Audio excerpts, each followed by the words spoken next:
अभी जो विषय वो लोग बताए हैं पटल पर रखे, उसके बाद बाकी हम लोग अभी जाएंगे, बैठेंगे ऑफिस में, विचार विमर्श होगा, उसके बाद फिर प्रेस करके आप लोगों को पूरी विस्तार।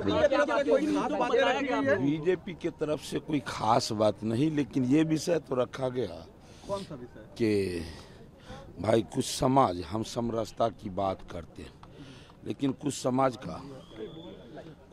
का अब जैसे 6 उपजाति है, सबको मिला के एक रखा गया, और कुछ का 17 है तो 17 में 17 को बांट दिया गया। ऐसे में उस समाज का विकास कैसे संभव हो पाएगा? और जिस समरसता के लिए की बात करता हूँ, उसके लिए भी एक मजबूत पहल किया जाए, इस पर चर्चा हुई है। हम लोग अभी जाएंगे, बैठेंगे, भी कुछ बातें हुई है, विषय तो रखा ही गया ना, लेकिन अभी हम लोग पहले आपस में बात करने के उपरांत ही इस विषय को विस्तार पूर्वक आप लोगों को दिया जाएगा। ऑल पार्टी मीटिंग में बहुत सकारात्मक बातचीत हुई। आज के लिए एक सिर्फ बिहार के लिए नहीं बल्कि देश के लिए ऐतिहासिक दिन है। 1931 की कास्ट गणना को लेकर के हम लोग के पास जो आंकड़ा था 1931 की गणना थी, अब तक सेंसस में भी ये गणना नहीं हुई। सर्वसम्मत प्रस्ताव पार किया गया था बिहार विधानसभा में, और 9 दलों का एक सदस्य मंडल जो गए थे माननीय प्रधानमंत्री से मिलने के लिए कि सेंसस में ही कास्ट की गणना हो।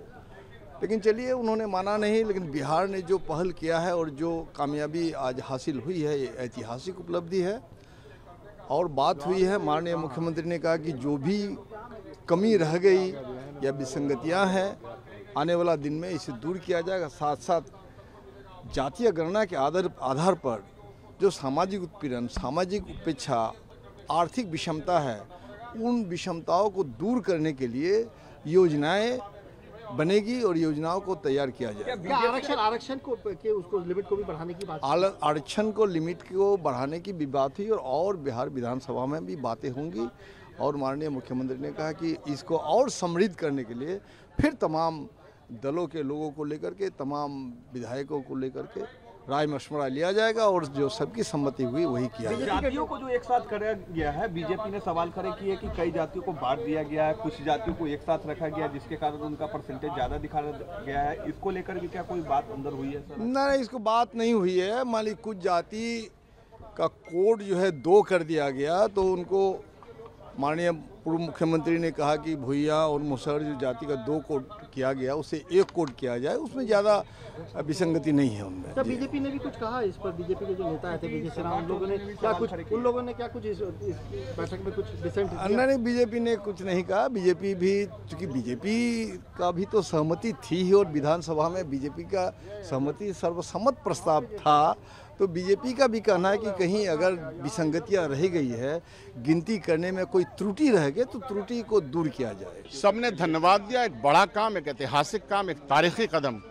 जो बिहार सरकार ने उठाया माननीय मुख्यमंत्री जी के नेतृत्व में, और इसकी गूंज पूरे देश में है। बिहार वह राज्य बना, पहला राज्य बना जिसने ये सर्वे करवाया, और यह भी कहा गया कि अब इसको देश के लेवल पे लागू करना चाहिए।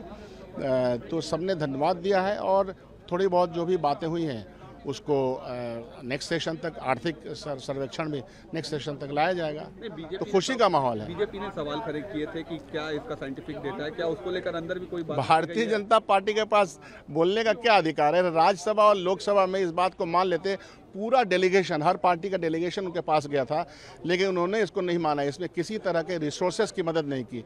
बिहार गरीब राज्य होने के बावजूद अपने रिसोर्सेज लगा करके इतना ऐतिहासिक काम किया, ये तो भारतीय जनता सोचना चाहिए। एक सवाल ये भी खड़ा हो रहा है कि जिस तरीके से जो परसेंटेज दिया गया जातियों का, उसमें कई जातियों का कहना है कि उनको डिवाइड करके अलग अलग दिखाया गया है, और कई जातियों को एक साथ दिखाया गया। नहीं, ऐसा कुछ नहीं है। वो अगर आपके पास, सबके पास रिपोर्ट आएगी, आप गौर से पढ़िएगा तो एक्सप्लेन बढ़िया से, जो हमारे अधिकारी थे, मुख्यमंत्री जी ने भी चीज़ों को ठीक से एक्सप्लेन भी कर दिया।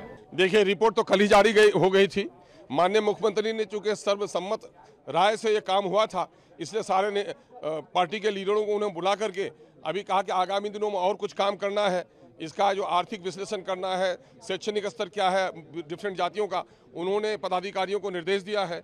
और इसके लिए क्या लोक कल्याणकारी पॉलिसी वो बनाएंगे, इसके लिए आगामी सदन में बात करने का उसने वादा किया है। लेकिन MIM ने मशवरे के तौर पर यह कह दिया है कि चूंकि पिछड़ों की आबादी बढ़ी है, 63% हो गई है, चूंकि SC की आबादी बढ़ी है, लगभग 20% की हो गई है, तो रिजर्वेशन का आकार भी बढ़ना चाहिए और इस कमजोर तबके का हिस्सा तय होना चाहिए। जिसकी जितनी आबादी उसकी उतनी हिस्सेदारी होनी चाहिए। और जहां तक माइनॉरिटीज के पिछड़ेपन की बात है, तो माइनॉरिटी के पिछड़ेपन में होता यह है कि माइनॉरिटी को OBC में शामिल किया गया है, उसके कुछ समूह को, लेकिन उसको पूरा हिस्सा नहीं मिल पाता है। इसलिए रिजर्वेशन विद इन रिजर्वेशन, यानी उनका अलग कंपार्टमेंट तय होना चाहिए। ये मुतालबा अलग से नहीं, उस जो अभी 27% या 33 जिस रिजर्वेशन पर अभी काम चल रहा है, उसके दरमियान में उसका हिस्सा तय होना चाहिए। जिस तरह से कर्नाटक में, तमिलनाडु में और केरल में तय हो गया है, इसलिए उसका हिस्सा तय होना चाहिए। बीजेपी सवाल खड़े कर रही थी कि इसका कोई साइंटिफिक डेटा क्या है, आधार क्या है। आप सुनिए, बीजेपी ने सर्वसम्मत किया है, तो आज भी तो उनके नेता ठीक ठाक ही बोल रहे हैं अंदर में। अब बाहर में राजनीति करने की क्या बात होगी। मैं कह रहा हूं देश के हित में है। लोगों ने गर्दनें इसलिए कटाई थी कि इस देश के अगड़े पिछड़े दलित सब लोगों को देश की संपत्ति में और अवसर सबको समान मिले, और समान अवसर मिलाने के लिए जरूरी है कि जातियों की गणना हो, उनकी आर्थिक सामाजिक विश्लेषण हो और उनका रिजर्वेशन दिया जाए। आर्थिक डेटा जल्द जारी किया जाए, इसकी डिमांड भी आप लोग करेंगे? बिल्कुल डिमांड नहीं, उन्होंने मुख्यमंत्री ने खुद ही आदेश दिया है पदाधिकारियों को कि आप उसका आर्थिक, उसका सामाजिक और उसका शैक्षणिक विश्लेषण कर लीजिए, और उसके बाद ताकि आगे सदन में पॉलिसी बनाने में आसानी हो। उन्होंने खुद कहा है, तो हम लोग इस पर यकीन रखते हैं।